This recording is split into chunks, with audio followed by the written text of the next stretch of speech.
Et Gadjojo Mateo, et nous qui Emilewo. J'ai dit, mais c'est qui ce monsieur?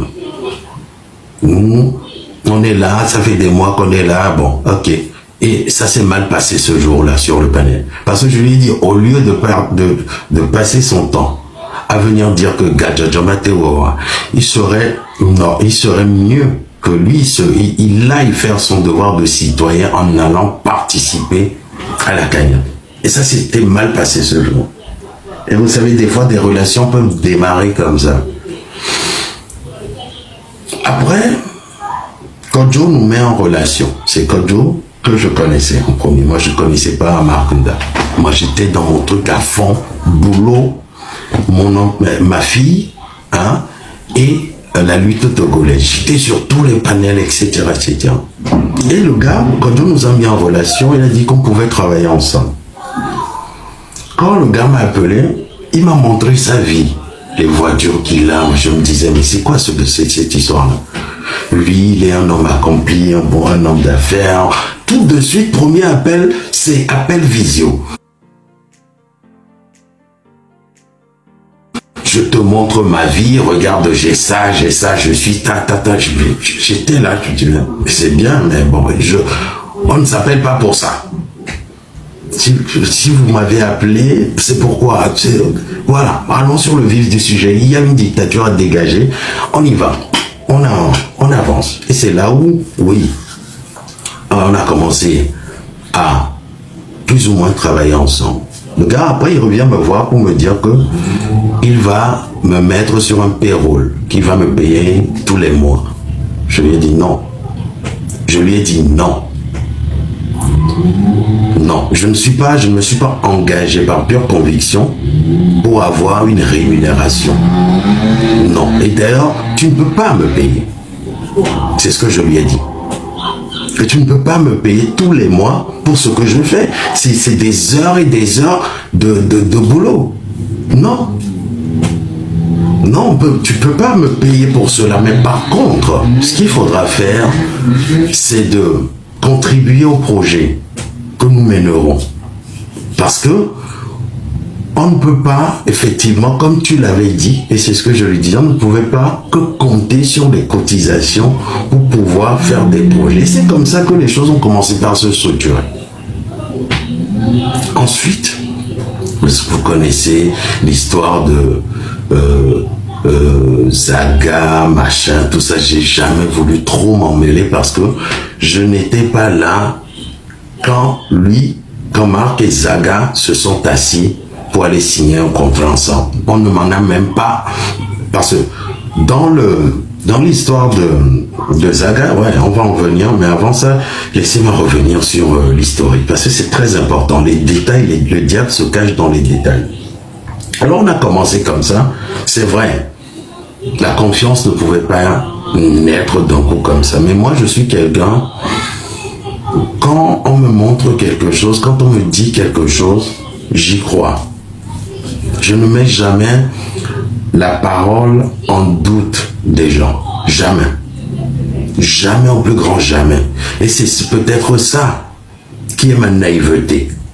Parce que quand quelqu'un me dit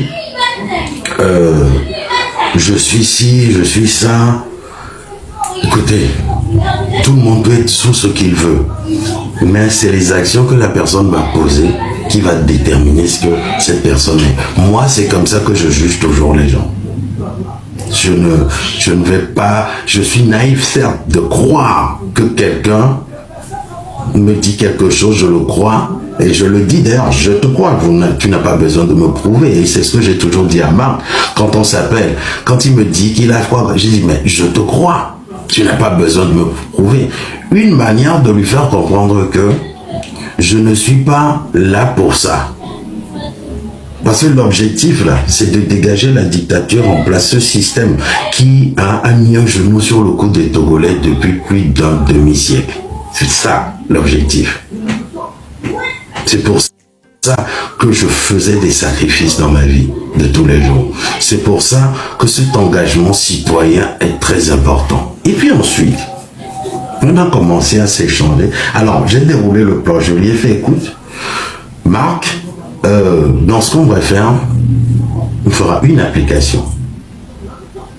Une application. Une application qui va nous sortir de la législation togolaise. Parce que grâce à cette application, on peut sécuriser nos communications. S'il y a des coupures sur TikTok ou quoi que ce soit sur les réseaux sociaux que nous utilisons pour conscientiser les gens, on pourra parer à cela. Donc, qu'est-ce que j'ai fait? C'est moi qui avais écrit le schéma directeur de l'application. C'est ça le premier projet d'ailleurs qu'on devait faire ensemble, mettre en place des outils. Parce que vous savez, surtout dans ce combat virtuel, parce que c'est à plusieurs étapes, la révolution devait se faire en plusieurs étapes sur la méthodologie. Vous avez la première étape, faire une révolution numérique. Ça, on l'a réussi. Mais on devait avoir le contrôle de nos communications. De par une application qui ferait que certaines personnes pouvaient être identifiées, filtrées, etc. etc. Le projet était un peu costaud, structurellement parlant. J'ai conçu le schéma directeur de l'application. D'ailleurs, quand il me l'a demandé, je lui ai montré, j'en ai beaucoup discuté. Et il a fait un appel à 3. Le premier jour où je lui ai dit, je lui ai parlé de l'application, etc., etc., il a fait un appel à 3, en broglio. Ça va venir finir avec une histoire qui a commencé depuis 15 jours et qui me fatigue beaucoup. Je suis fatigué de ces polémiques-là. Comment il s'appelle? De Sidi. Ce jeune homme-là, je ne sais pas si vous vous souvenez. De Sidi, quand j'ai commencé cette aventure, je l'ai eu dans un live ici où il ne savait même pas chanter l'hymne national du Togo, ce monsieur. J'ai pris mon temps, monsieur De Sidi, pour lui apprendre pour lui apprendre mot à mot, l'hymne national du Togo. Je me souviens très bien de ce live. J'arrêtais pas de dire, monsieur De Sidi, on dit salut à toi, pays de nos aïeux. Répétez. Et il répétait. Parce qu'il ne connaît même pas, demandez-lui. Ce monsieur De Sidi ne connaît même pas l'hymne national du pays qu'il défend. Et ce monsieur se met à me... et... Amanangaï. Tapotez le live et partagez-le, s'il vous plaît. Nous allons finir une fois pour de bon avec cette situation. Vous savez, je suis un homme qui s'est forgé. Le peu que j'ai dans la vie,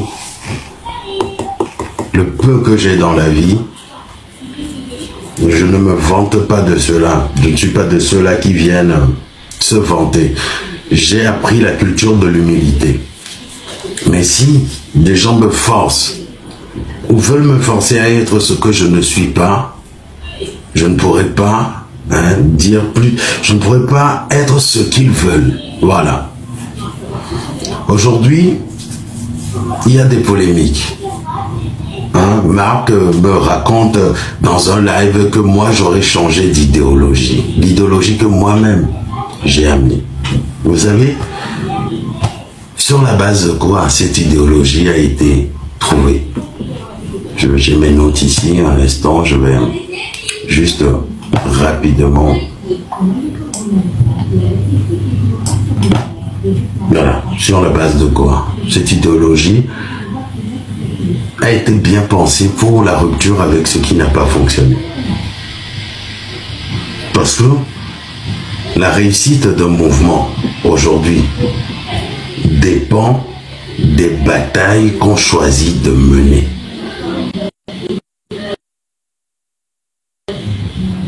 Parce que pour gagner, il faut se fixer des petits objectifs restreints, pertinents et accessibles au plus grand nombre. C'est ça la clé. C'est très important.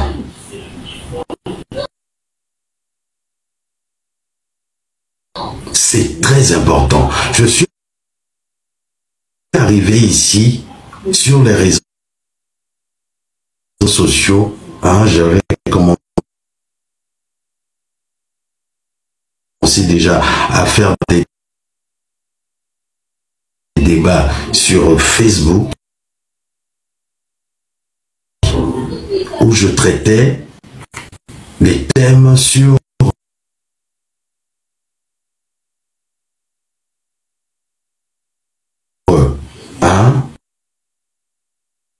les faits. J'avais apporté quelque chose de nouveau dans la sphère du débat, parce que les gens avaient l'habitude que des histoires de béret, les histoires de tel m'a fait ci. Dans cette diaspora, c'était ça. De toute façon, je suis de ceux-là qui ne fréquentent pas trop la diaspora togolaise. Malheureusement, depuis le nombre d'années que je suis ici, je ne fréquente pas, malheureusement. Je le dis encore une fois. Voilà. Voilà, sur Facebook. Et pendant ce temps-là, je travaillais toujours sur ce projet-là. Pendant que je faisais ces faits sociaux, ces débats sur les faits sociaux, ça me permettait de rassembler assez d'éléments pour étayer mes arguments, pour sortir ce rapport sur la politique togolaise. Je ne l'ai pas fait seul. Je l'ai fait avec des d'imminents professeurs en philosophie. On a travaillé ensemble. Ça m'a pris des nuits, des jours, des mois, des semaines, des années, une dizaine d'années en tout, pour sortir l'idéologie, rompre avec tout ce qui n'a pas fonctionné, en se basant sur l'existant pour sortir cela. Voilà, des projets comme faire des dons, etc., etc. Je suis passé par tout ça. Et après, il y a eu l'affaire de la jeune fille à qui des gens ont distribué les saludités dans des lives, qui m'a vraiment offusqué, féministe que je suis. Ça a fait en sorte que, non, j'ai pris toute une autre tournure du combat. J'ai tout fait pour que cela s'arrête, et ça s'est arrêté aussi. Les gens qui ont contribué à ce genre de choses, de près ou de loin, tous étaient punis. Ça, je l'ai fait. Et je ne me suis pas caché. J'ai fait des campagnes de sensibilisation. J'ai organisé des choses pour que cela s'arrête dans notre communauté. Et ensuite, j'ai déroulé le second plan qui était, le déclic devait venir de cette dictature elle-même. Elle devait donner le bâton. Voilà. Elle devait donner, voilà, même, j'ai été à Marseille quand une fille, effectivement, une de nos sœurs, j'ai tenu le micro même là-bas. Ah, les gens disent que ça bug. Tapotez le live, s'il vous plaît. Est-ce que vous m'entendez? J'étais dans cette aventure-là, sur Facebook, même à Marseille, où la marraine et beaucoup d'autres jeunes avaient organisé une manifestation, une marche blanche pour l'âme de Fortune. Merci. J'ai même sorti de là un site web pour aider les jeunes étudiants qui venaient ici en France et qui se sentaient perdus. Oui, ce projet. Le projet, je l'avais appelé fortune.tg. C'était un site web avec une application de chat intégrée dans laquelle ces jeunes-là qui arrivaient ici, qui n'avaient aucun repère, dans leur ville où ils arrivaient à se retrouver. J'avais fait un mappage sur toutes les villes de France. Ce projet, j'ai pas demandé un seul centime au Togolais.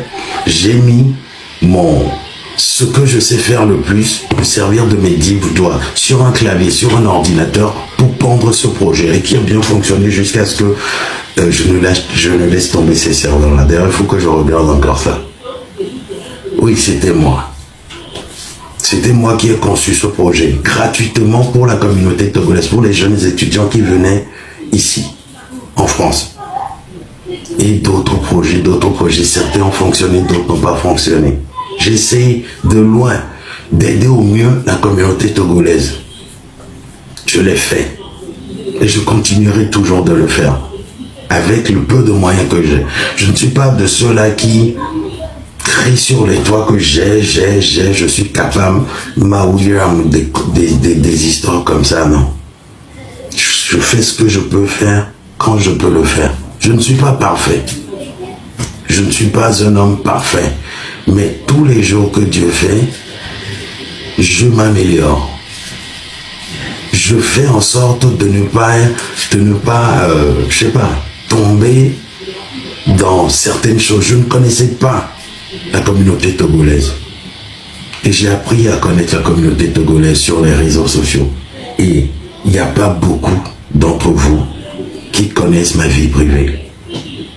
Aucun Togolais, jusqu'à présent, hors de ma famille, n'est venu chez moi, n'a mangé avec moi, a vu mes enfants. Même les photos de mes enfants ne circulent pas sur les réseaux sociaux. Je ne les affiche pas. Ma femme, je ne l'affiche pas. C'est un choix personnel que j'ai fait. Parce que je savais le combat que j'allais enclencher à partir du moment où ce gouvernement allait donner le bâton pour se faire battre. Ce gouvernement illégitime. Donc, le second plan, c'était de venir avec, une fois qu'ils ont commis ce énième coup d'état constitutionnel, c'était de venir avec un projet bien ficelé. Psychologiquement, je suis arrivé avec l'heure est grave. Extrêmement grave. Parce qu'il n'y avait plus de réponse politico-politicienne à la crise du Togo. Vous le savez tous. La plupart des Togolais que nous sommes étions dos au mur. Donc, j'ai déroulé cette stratégie de faire en sorte d'abord que chaque Togolais soit son propre leader. Oui. Et j'y suis arrivé. J'ai coché cette case. De faire comprendre à une minorité de Togolais qu'il est capable de se lever pour son pays et d'être son propre leader sans compter sur l'aide de quelqu'un, sans compter, sans entendre que quelqu'un vous dise ce que vous devez faire. J'étais arrivé dans cette sphère TikTok avec la marraine qui faisait des lives, Dissoro, etc., etc. Et ça se passait plus ou moins bien. On arrivait à faire de petites cagnottes entre la communauté, la petite communauté qu'on avait. On faisait de petites cagnottes parce que l'initiative devait porter sur le don de soi pour la patrie. Ce sujet que je développe actuellement. L'initiative devait porter là-dessus pour montrer qu'un citoyen togolais, un compatriote togolais pouvait se lever, donner 5 euros, 1 euro, 2 euros pour pouvoir mettre en place des initiatives. Des initiatives pour maintenir une pression sur la dictature en place et faire en sorte d'en finir une fois pour de bon. On était à une petite échelle. Une toute petite échelle. Et ça fonctionnait bien. J'étais à fond. Quand je dis je suis à fond sur quelque chose, je me suis mis en télétravail avec l'accord d'entreprise que j'ai. Je travaillais en même temps que j'étais dans des lives. Regardez, je vais vous montrer. Mon bureau fait ça. Je vais vous montrer. Je vais rapidement vous montrer. Attendez, retournez. Mon bureau, parce que j'aime bien aller dans la genèse des choses.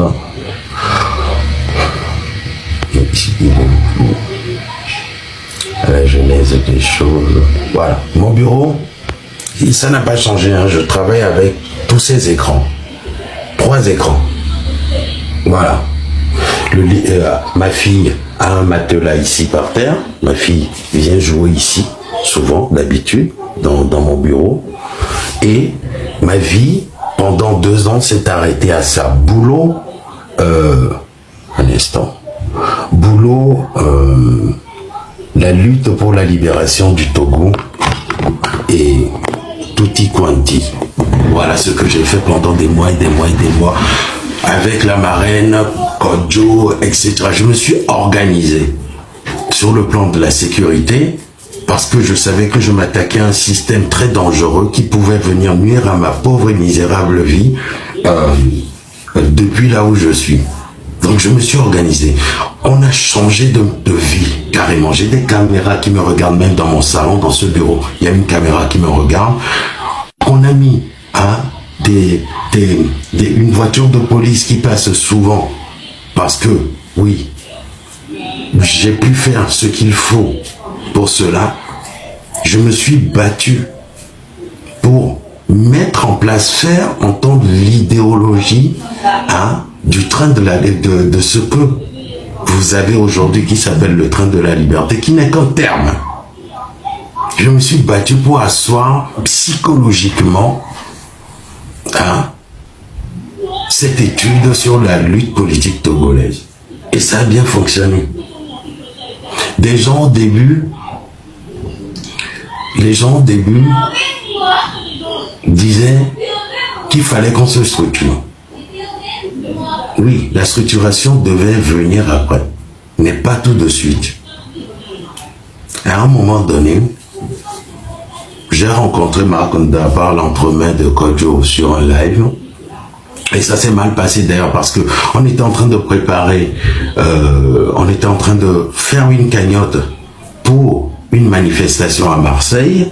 Et le gars, il est arrivé, il a commencé à dire que oui, Gamate et non Gadjojo Mateo. Et Gadjojo Mateo et nous qui Emileo. J'ai dit, mais c'est qui ce monsieur? Nous, on est là, ça fait des mois qu'on est là, bon, ok. Et ça s'est mal passé ce jour-là sur le panel. Parce que je lui ai dit, au lieu de passer son temps à venir dire que Gadjojo Mateo, il serait mieux que lui, il aille faire son devoir de citoyen en allant participer à la cagnotte. Et ça s'était mal passé ce jour. Et vous savez, des fois, des relations peuvent démarrer comme ça. Après, Kodjo nous met en relation. C'est Kodjo que je connaissais en premier. Moi, je ne connaissais pas Marc Onda. Moi, j'étais dans mon truc à fond, boulot, ma fille, et la lutte togolaise. J'étais sur tous les panels, etc., etc. Et le gars, Kodjo nous a mis en relation, il a dit qu'on pouvait travailler ensemble. Quand le gars m'a appelé, il m'a montré sa vie, les voitures qu'il a. Je me disais, mais c'est quoi cette histoire-là? Lui, il est un homme accompli, un homme d'affaires.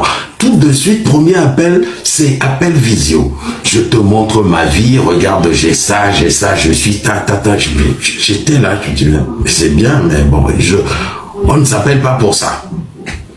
Si vous m'avez appelé, c'est pourquoi. Voilà, allons sur le vif du sujet. Il y a une dictature à dégager. On y va.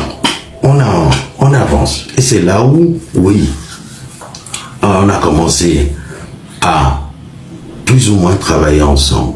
Le gars, après, il revient me voir pour me dire que il va me mettre sur un payroll qui va me payer tous les mois. Je lui ai dit non. Je lui ai dit non. Non, je ne me suis pas engagé par pure conviction pour avoir une rémunération. Non. Et d'ailleurs, tu ne peux pas me payer. C'est ce que je lui ai dit. Que tu ne peux pas me payer tous les mois pour ce que je fais. C'est des heures et des heures de boulot. Non. Non, tu ne peux pas me payer pour cela. Mais par contre, ce qu'il faudra faire, c'est de contribuer au projet que nous mènerons. Parce que on ne peut pas, effectivement, comme tu l'avais dit, et c'est ce que je lui dis, on ne pouvait pas que compter sur les cotisations pour pouvoir faire des projets. C'est comme ça que les choses ont commencé par se structurer.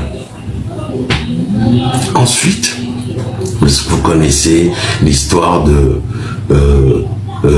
Zaga, machin, tout ça. J'ai jamais voulu trop m'en mêler parce que je n'étais pas là quand Marc et Zaga se sont assis pour aller signer un contrat ensemble. On ne m'en a même pas, parce que dans l'histoire de Zaga, ouais, on va en venir, mais avant ça, laissez-moi revenir sur l'historique, parce que c'est très important. Les détails, le diable se cache dans les détails. Alors on a commencé comme ça, c'est vrai, la confiance ne pouvait pas naître d'un coup comme ça, mais moi je suis quelqu'un, quand on me montre quelque chose, quand on me dit quelque chose, j'y crois.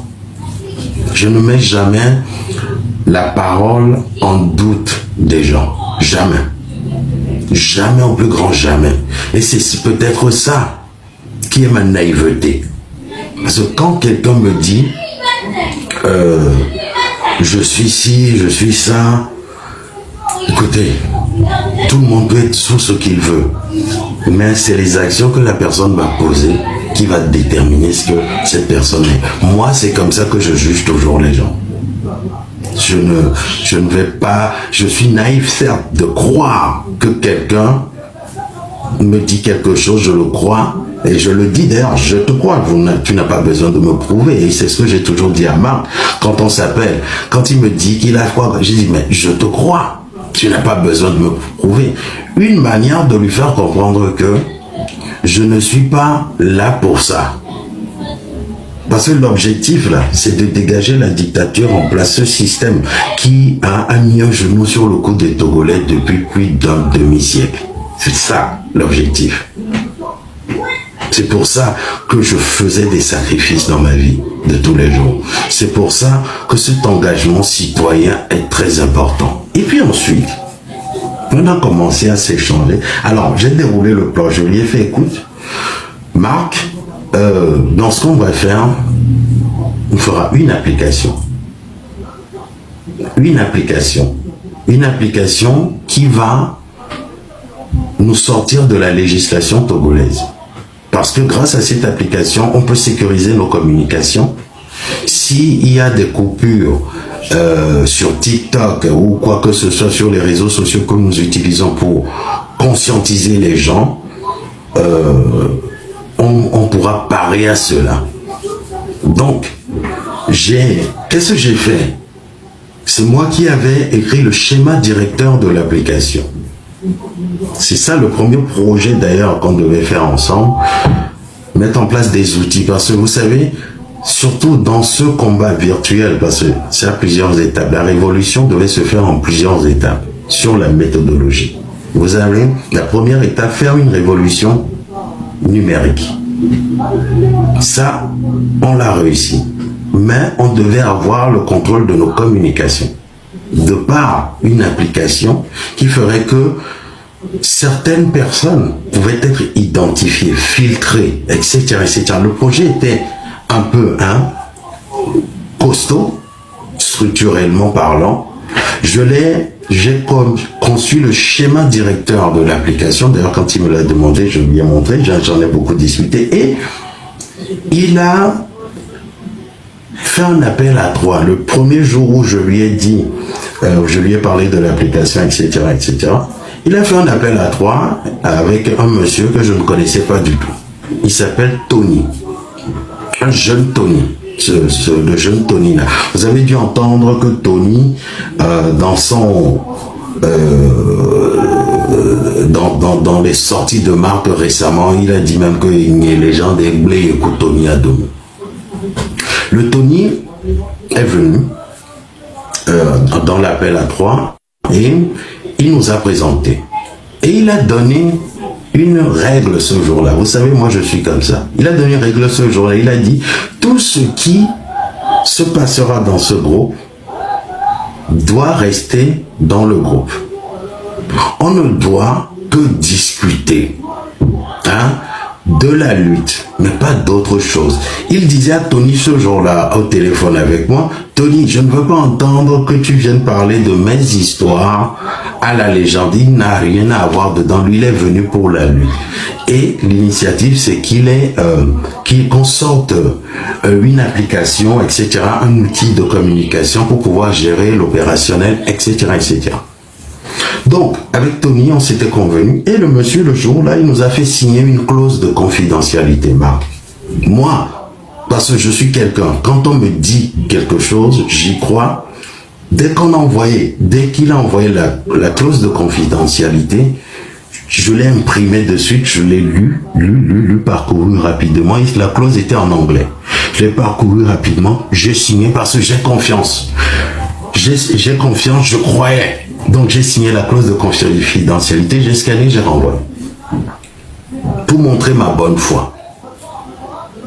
Parce que ce qu'on faisait était très important. Donc avec Tony, on avait comme objectif déjà de développer cette application. Et on ne pouvait pas le faire tout seul. Parce que moi, je ne suis pas développeur front-end. L'application avait ce que j'avais conçu dans le schéma directeur avait du front-end dedans. Donc je ne pouvais pas, moi, le faire. Donc Marc lui-même avait suggéré que le mieux, c'est de chercher des gens qui sont pas de nationalité togolaise pour concevoir cette application-là. J'ai dit oui, c'est une chouette idée. D'ailleurs, il a dit bon, les Indiens, ils sont très bons dans ce.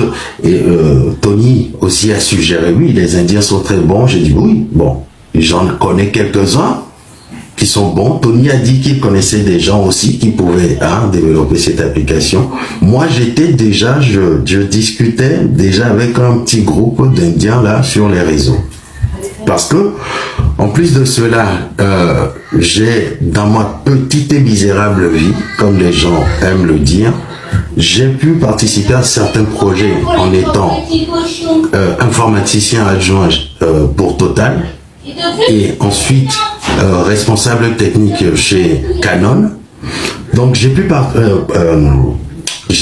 participer à certains projets avec des Indiens, etc., etc., etc. Donc, tout le monde a commencé à activer son réseau autour de ce projet de l'application. Tony est venu avec une proposition de personnes qui savaient développer ou pouvaient développer. Quand j'ai regardé, bon, c'était déjà quelque chose, ben voilà, il n'y avait pas, on essayait de travailler, d'agrémenter le projet, faire en sorte qu'une équipe puisse être présentable, qu'on présente à Marc et qu'on puisse y aller. Moi, c'était ça mon objectif. Donc après, je me suis rappelé de Karmatech, dont m'a parlé un des anciens responsables de Canon en Inde, à Bombay, et je l'ai appelé. Et je lui ai demandé est-ce qu'il avait un groupe de jeunes développeurs, même si c'est des femmes, ce serait très bien, des féministes, etc., qui pouvaient aller sur un projet, mais on ne pourrait pas s'étendre parce qu'il y a de la politique dedans, il y a beaucoup de confidentialité dedans, etc., etc. Et c'est lui qui m'a mis Karmatech, l'entreprise, moi je le dis aujourd'hui parce que j'en ai plus rien à battre, l'entreprise sous la main. Quand il m'a mis l'entreprise, j'ai les premiers mails et tout ça, d'ailleurs. C'est moi qui les ai contactés. Et parce que M. Marc Nda, lui, s'en foutait de la clause de confidentialité et il a divulgué nos conversations,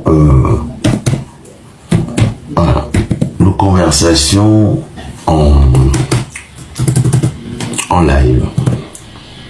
Alors, donc j'ai contacté ce groupe. Je leur ai expliqué, on a eu des réunions avec Tony, où on leur a expliqué, je vais vous montrer quelque chose rapidement, on leur a expliqué, parce que les mensonges, j'en peux plus. On leur a expliqué, je vais vous montrer rapidement. Alors ça c'est web, bon, je ne vais pas divulguer le numéro des gens, mais sachez quand même que ça, donc ça, vous voyez l'intitulé, c'est Web and Mobile App Development. C'est ça le groupe qui a été créé. Et quand le groupe a été créé, quand les Indiens ont créé le groupe, ça c'est le nom, a créé le groupe Christian Pietri. Vous voyez, le groupe s'appelait Christian Pietri Web and Mobile App Development. Je répète, cette personne a créé le groupe Christian Pietri Web and Mobile App Development et c'était le 10 janvier 2025. Ok, la personne quand elle a parlé, elle a dit Hi Christian. C'est moi qu'on s'adressait. Voilà le coup. Et à un moment donné, vous verrez la proposition d'ailleurs qui a été faite. La proposition elle est celle-ci. Proposal for Christian Pietri Mobile. Ok? Et on a vraiment avec Tony discuté sur... voilà le nom de Tony qui est là. Moi, je l'avais surnommé Tony Graff. On avait à 3 discuté sur... un instant. Parce que moi, ça suffit les mensonges, quoi. On avait à 3 discuté sur le projet, ouais, comment, etc., etc. À partir de ce schéma directeur, etc., etc., etc., pour pouvoir travailler, aller sur le projet. Ok. Ensuite, Tony est venu et m'a appelé un jour.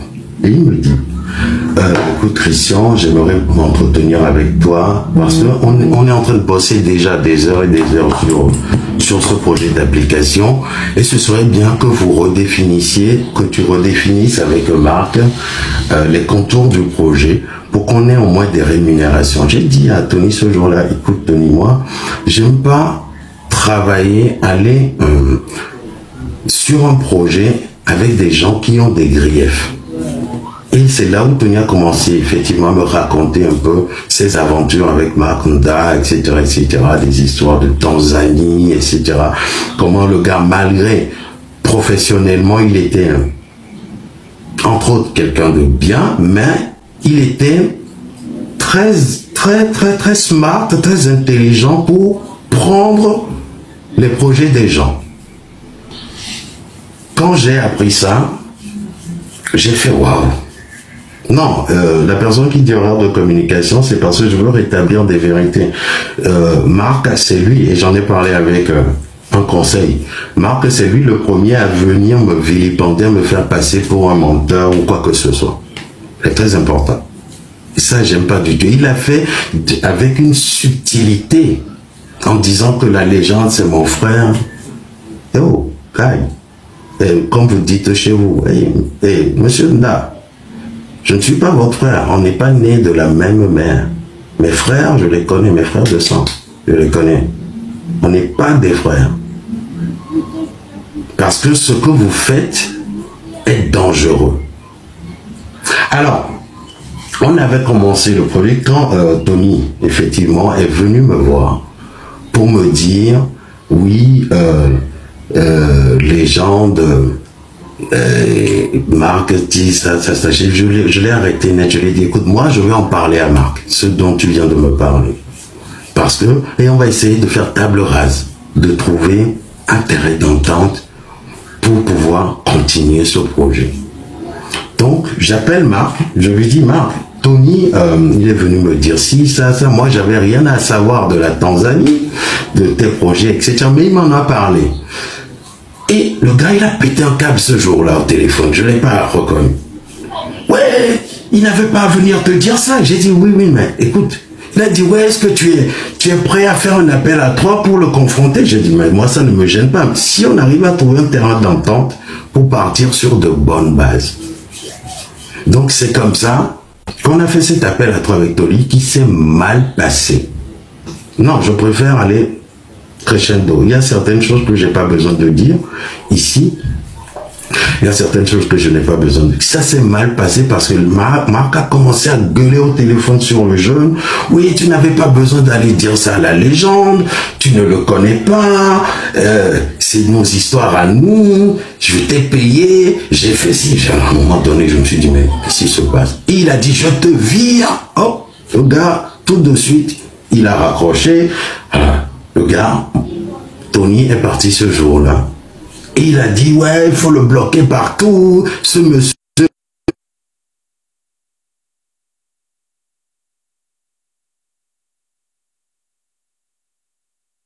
Et il m'a.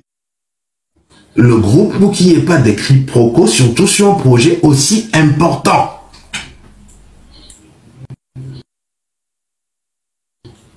C'est très important de restituer les choses et les faits. Et ce pauvre Tony, et ça, je m'en suis voulu jusqu'à présent. Si par honnêteté intellectuelle, si je ne voulais pas assainir les choses, parce que j'aime pas travailler dans des environnements où il y a des quiproquos. Hein? J'aime pas ça. Si j'avais pas pris mon téléphone pour appeler Marc, pour lui dire, écoute, Tony est venu me dire si ça, alors qu'il n'a pas à me le dire, il faut qu'on trouve un terrain d'entente, il n'aurait pas viré Tony du projet. Mais bon, bref, après, j'étais tellement à fond dans l'objectif, parce que pour moi, le Togo est plus important que tout. Comment faire pour arriver à finir avec ce régime qui a duré plus d'un demi-siècle? C'était, moi, mon leitmotiv. C'est pour ça que je fais des sacrifices. C'est pour ça que je ne vis plus normalement. C'est pour ça que je traverse des situations difficiles. Que mes enfants ne vont plus à des anniversaires. Que mes enfants ne vont plus, je ne vais même plus au restaurant. Est-ce que vous comprenez? J'étais pour moi. Et je me suis dit, si quelqu'un pouvait me prendre comme une serpillère même, pour que le Togo puisse sortir de ça,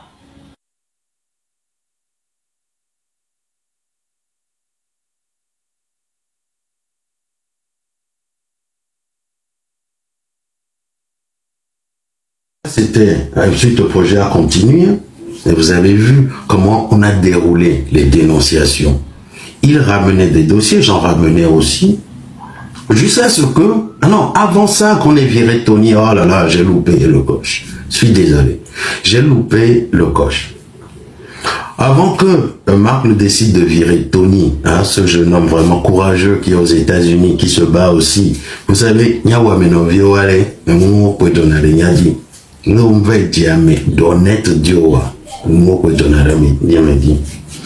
Tony, on avait un groupe à 3 sur lequel il fallait qu'on réfléchisse sur une forme de structuration. Parce que Marc, l'idée est venue dans un live avec Iela et tout ça, qu'il fallait qu'on se structure un peu plus.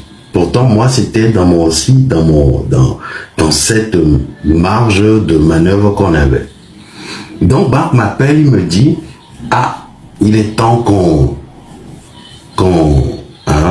assaigne les choses, il est temps que je prenne des responsabilités, je vais me créer un mouvement. À cette époque-là, il disait la patrie ou la mort, des trucs comme ça. Donc, c'est un projet, on va aller aussi dessus. C'est un projet, on va aller encore dessus. Donc, avec Tony, à 3, dans un groupe WhatsApp, vous savez, moi, j'ai une tablette Pen où, quand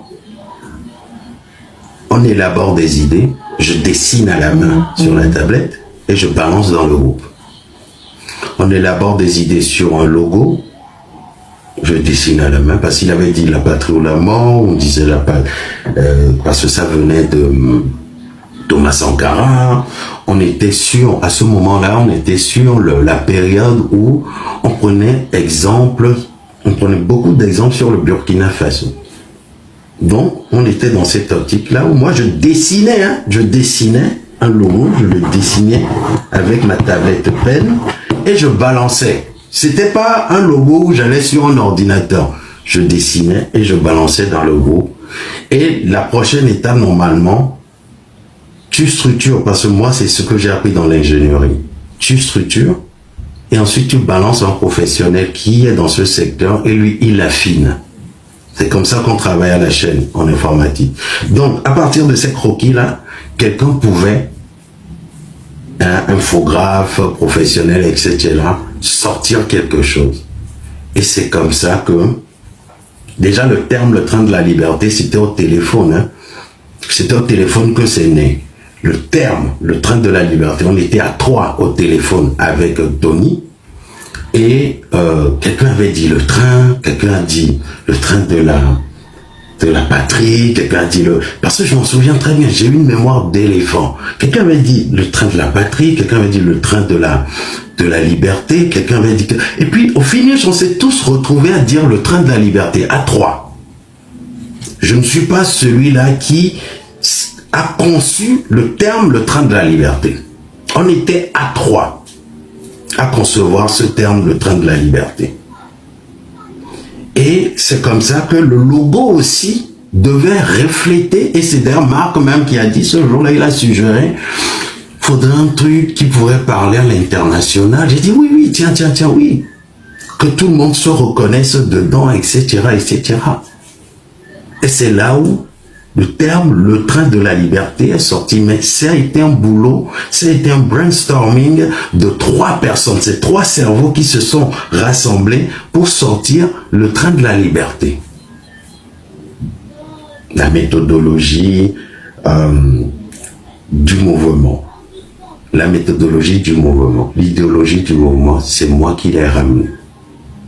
Parce que tous les textes, tous les documents, c'est moi qui les ai. Et c'est moi qui les ai balancés. Donc c'est comme ça que le train de la liberté est né. Vous avez vu les présentations. Je ne veux pas rentrer dans trop de détails historiques avec les marraines, Kojo, tout ça. Je ne veux pas. Ensuite, on a continué. Vous avez vu. Nos relations étaient plus ou moins cordiales avec Marc. Moi, pour moi, tout allait bien. J'avais commencé à développer une confiance envers Marc. Et c'est comme ça que les relations se construisent. C'est comme ça que les relations se construisent. Et c'était très important pour moi de pouvoir mettre en place ce terreau fertile de la confiance. Et ensuite, il y a eu le problème avec Tony. Tony, une fois que le logo a été décidé, tout ça, Tony a balancé le logo. C'est Tony qui s'est occupé de balancer le logo à un professionnel pour affiner le logo, pour faire sortir ce que vous avez aujourd'hui. Même la vidéo de présentation que vous voyez, que le train arrive, c'est après en off avec Tony qu'on a travaillé sur le son que vous entendez. Pim, pim, c'est moi.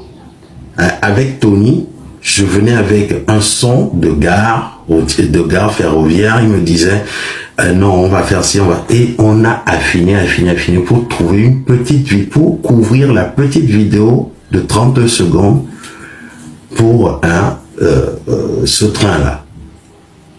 Et après, Tony a été viré du projet. Je vous ai raconté comment ça s'est passé. D'ailleurs, Tony, je m'excuse vraiment de t'avoir mal jugé, d'avoir été un peu, pour moi, je voulais assainir. Mais tu avais raison en me prévenant. Parce que ce jeune homme était venu me prévenir de faire très attention parce qu'il avait eu des déconvenues avec Marc auparavant, plusieurs fois. Mais moi, je voulais assainir tout cela et partir sur de bonnes bases avec cette équipe-là.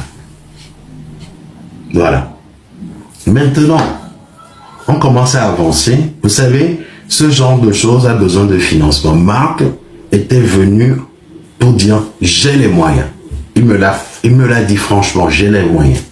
J'ai les moyens de tout financer. Je me suis jamais basé sur cela parce que je connais l'être humain. Je connais l'être humain. Je sais que dans une lutte de libération nationale, et ça ressort de mes études aussi, un seul homme ne peut pas le faire. Un seul homme, même vous pouvez être multimilliardaire, vous ne pourrez pas financer tout seul toute une lutte de libération nationale. C'est impossible. Donc c'est comme ça que on a continué. Oui, je ramenais des projets, des déplacements. Il les finançait. Et ça, je le remercie encore. Je remercie Marc pour cela. Il a financé certains projets, d'autres, beaucoup d'autres projets, il les a financés à hauteur de 60%. Moi, je sortais de ma poche 40%. Des fois, même, tu lui faisais. Voilà. Des fois, tu lui faisais pour les déplacements un devis. Ça va coûter tant. Et tu lui dis, on fait comme ça. Comment? Il ne répond pas. Il répond quelques jours après, il répond, il dit ok. Le jour J, heureusement que moi-même, je prends le devant de certaines choses. Je paye mes billets d'avion, je paye des billets d'avion pour les billets de train pour les membres de l'équipe qui vont arriver. Moi-même, je prends tout ça en charge. Je m'arrange avec certains pour quelqu'un qui aille dormir chez quelqu'un, etc., etc. Moi-même, je fais ça pour ne pas manquer à mon engagement. Parce que dans ce que nous faisons, c'est une question de relation. Quand je dis, je donne ma parole à quelqu'un pour lui dire, écoute, je serai là à tel jour. Non, c'est très important. Quand je dis, je serai là tel jour, c'est pour ma propre crédibilité. Il faut que je sois là ce jour-là. Mais moi, quand je demande un budget pour cela, c'est le jour où je suis, ou même tard dans la nuit, le jour où je suis au rendez-vous qu'on m'envoie 60% de la somme. Parce que moi, je justifie, hein, quand je prends les billets, hein, moi-même, je paye mes réservations d'hôtel, je fais tout ça, je lui envoie. Et lui, il envoie sur la somme globale 60%. J'ai jamais trouvé ça mal parce que ça me faisait contribuer aussi et c'était un plaisir pour moi, avec le peu de moyens que j'avais. Et on a continué comme ça jusqu'à, je vous passe de beaucoup de détails, jusqu'à ce que, droit de réponse d'Adjourouvi, après les événements de juin, je vous passe aussi les détails de juin. Non, c'est très important. Jusqu'à ce qu'on arrive aux événements, après les événements de juin, où Adjourouvi est venu faire son tour dans la diaspora, pour nous traiter, nous, activistes, etc., qui avions lancé l'initiative de terreau, etc., etc. Donc, il fallait absolument faire un coup de com'. Il fallait aller sur ces mêmes plateaux. Et ça, j'ai appelé Marc un matin, je lui ai dit, bon, il faut absolument qu'on fasse ce tour-là, au moins qu'on aille répondre à M. Adjourouvi. Il était d'accord. Il m'a dit oui, c'est une bonne idée, etc., etc. Donc, moi, j'ai contacté ce que je devais contacter. J'ai visé de mes relations, les peu que j'ai dans ce domaine-là. C'est parce que c'est là où véritablement les embroglios, les problèmes ont commencé. Tu nous passes des détails quand lui, il va répondre, il va tout. Écoutez, moi, je n'ai pas beaucoup de temps. Je vous dis là où nos problèmes ont commencé. Je vous ai narré là où il y a eu le premier accrochage, c'était avec Tony, cette histoire avec Tony. Ensuite, le deuxième accrochage, je vous le donne dans le mille. D'abord, en juin, j'étais là tranquille, et puis j'étais malade, souffrant. Quand je me réveille, je vois sur mon téléphone une centaine d'appels. Après, je vois un des membres du Train de la Liberté qui m'appelle. Je décroche, il me dit, mais comment ça va, etc. Je lui dis non, ça va pas, je suis souffrant, etc., etc. Et il me dit, mais tu n'as pas vu le live que Marc a fait sur toi? Je dis, quel live? Il dit non, Marc a fait un live. Et puis là, après, je suis parti voir dans mes messages, effectivement, je recevais des captures où Marc me traitait littéralement de traître. Traître. Qu'est-ce que j'ai fait pour qu'on me traite de traître? Le gars, il était en vidéo, il disait qu'il ne voulait plus travailler avec qui que ce soit. Je ne sais pas, vous vous souvenez de cet épisode-là. Ça, c'était en début juin, là, je crois, que j'étais un traître. C'est quoi cette histoire? Je l'appelle, il décroche pas, mais c'est quoi cette histoire de traître? Ok, d'accord, moi, je vais rester dans mon coin.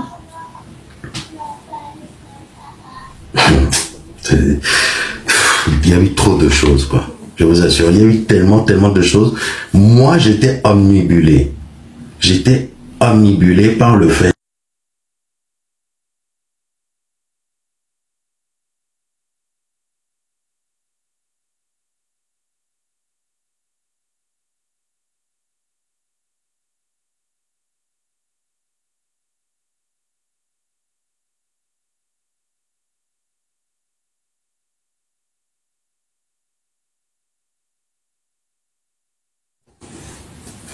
Donc,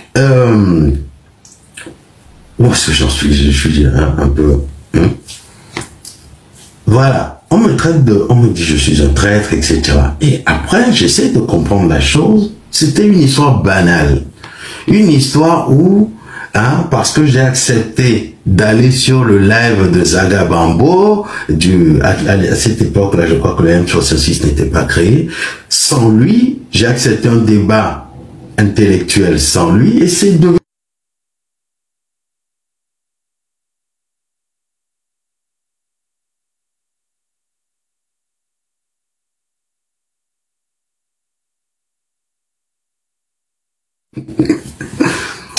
Les gars, il y a eu tellement de choses moi je me disais à chaque fois que oui, c'était possible, et c'est possible qu'on puisse faire quelque chose ensemble, quoi.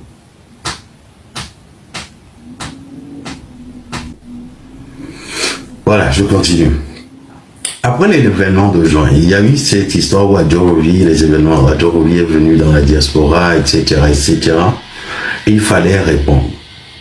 Pareil aussi, pour ce déplacement-là, Marc, il le sait, il me connaît pour ça. À chaque fois que je me déplace, surtout dans le compte du mouvement, quand je vais là-bas, j'appelle et je lui passe les personnes que j'ai rencontrées dans le cadre du mouvement.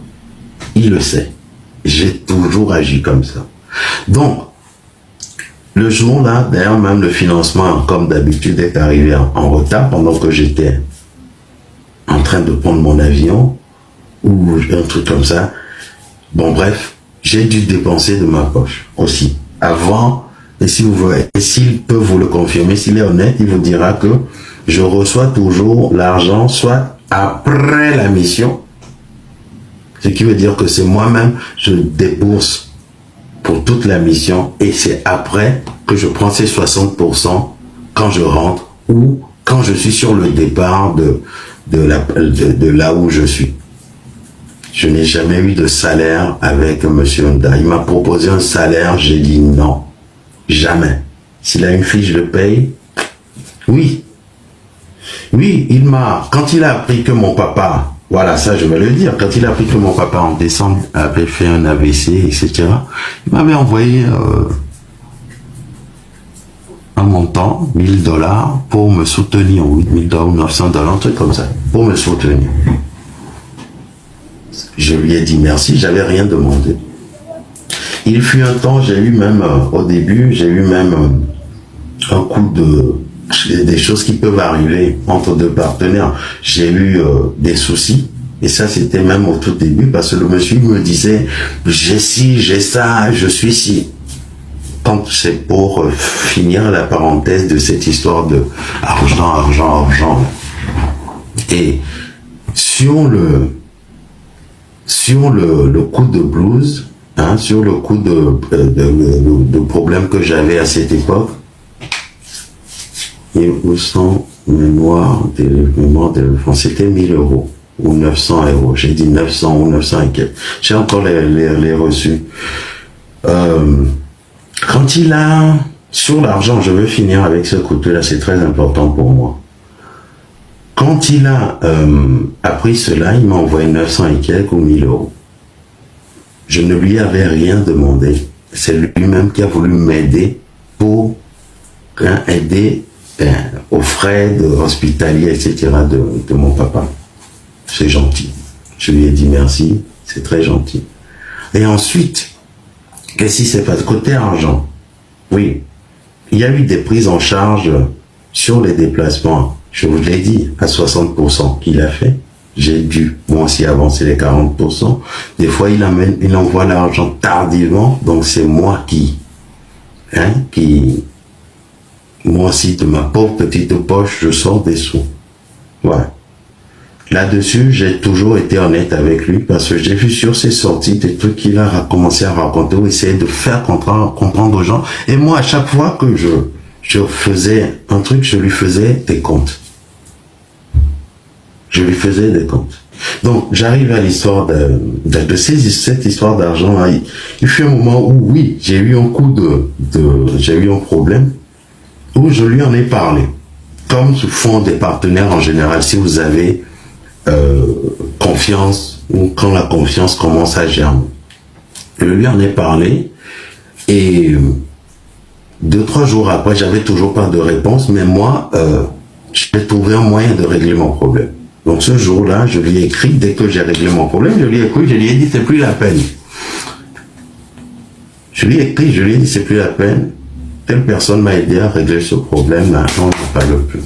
Enfin, merci. Donc il ne m'a pas aidé sur ce point-là. Des fois, je reste, et ça, ah oui, je n'oublierai jamais ce détail-là.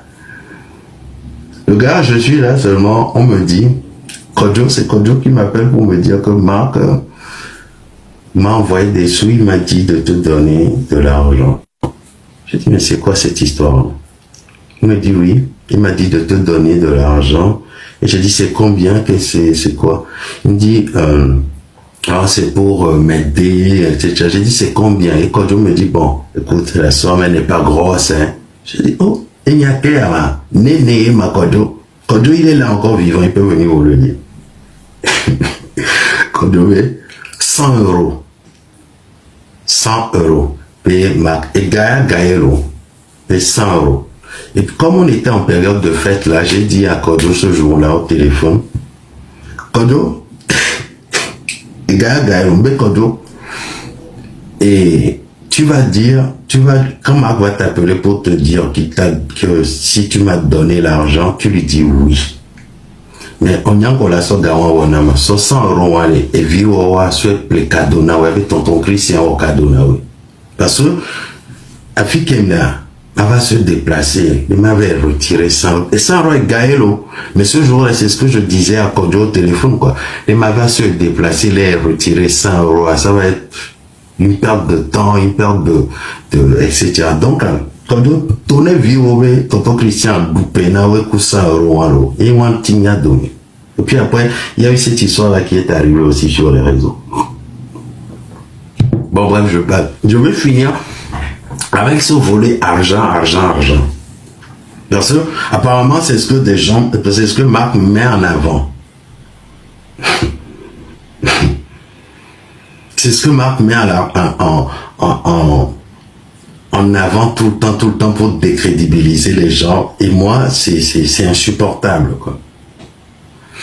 Zag, après cette histoire de Zagabambo, ça vous en savez beaucoup. Parce que j'ai pas trop voulu m'en mêler à un moment donné. Parce qu'on n'est pas venu me voir avant d'aller signer un contrat avec Zaga. Ils se sont entre grandes personnes, hein, trouvé un accord, etc., etc. Donc, je ferme la parenthèse d'histoire argent. Et Marc, financièrement, lui, il nous a aidés, surtout en juin, juillet. Juillet, hein, oui, juillet, il nous a beaucoup aidé dans l'opérationnel. Ça, je lui dirai toujours merci pour cela. Parce que il fallait, dans l'opérationnel, débourser de l'argent sur le terrain, acheter, vous savez, ce que vous avez vu là, les gens sont partis peindre sur les murs. Ça, c'est de l'argent que nous aussi on avait cotisé. Marc aussi a aidé financièrement là-dessus. On a fait quelque chose, moi-même j'ai investi dedans. On s'est tous investis pour que dans l'opérationnel, on puisse avoir des résultats sur le terrain.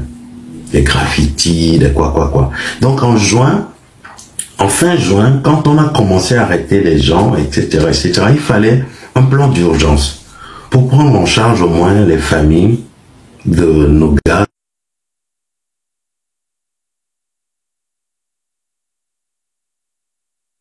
Il n'y aurait jamais assez là-dessus. Il a envoyé de l'argent en juillet, en août, et il a envoyé, hein, de toute façon on avait dit un créneau de 15 jours, chaque 15 jours il fallait qu'on envoie sur de l'argent sur le terrain.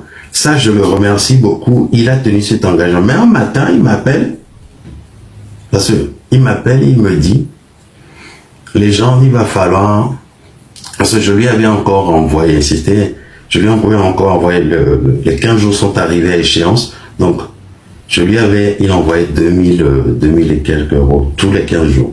Et ça, il faut vraiment dire merci pour ça. C'est très important. Il m'avait, et ça je ne cesserai jamais de le dire, il a pu supporter cela. Au bout du 3e mois, il m'appelle pour me dire, les gens, je ne peux plus, il va falloir, et non, il m'a plutôt dit ceci, il va falloir commencer à préparer les gens parce que je ne peux plus envoyer de l'argent. Je dis, mais c'est pas possible. Mais oh, pourquoi? Il dit non, à Molava non, comptez l'oignon, il a dit, mais améo les prisons. Améo les prisons. Ni matin. Non, il n'a pas envoyé $1 million, non. Non, pas $1 million. Non. Ça, je ne sais pas. Je n'ai pas les preuves de ça. Peut-être que c'est avec d'autres personnes. Pour la personne qui dit $1 million. Non, non, pas autant. Et, mais oh, à Méo, là, mais, parce qu'on avait, un totonami de minga jogo, minga ogo fond mieux. Mais il y a un tel encore, mais au bout du troisième mois, on les tonambe, moulé possible, et magate, oh, et qui m'y a alors. Donc moi, quand j'ai appris ça, j'ai commencé à m'organiser avec les gars. On a commencé à faire de petites cotisations. On a commencé à faire de petites cotisations. Parce que il y a même un coléa. On les voit. Ameko, on les dingo doigt. On les voit. Au sous-bon. On fait les mois, mais on les met sous-bon. Et je ne savais plus comment gérer ce côté-là, parce que les gens, à un moment donné, t'appelaient, te disaient que leur femme était allée accoucher, ils traversaient des situations difficiles. Je faisais ce que je pouvais faire, mais je ne pouvais pas tout faire tout seul. Franchement. Franchement. Donc, et de côté, c'est lui-même un jour qui avait décidé d'arrêter. Oui, c'est lui qui avait décidé d'arrêter et moi je m'organisais autrement. Bon, Afike, déclic, boum, ton gavana, il est, à Dourouli, voilà, j'en venais.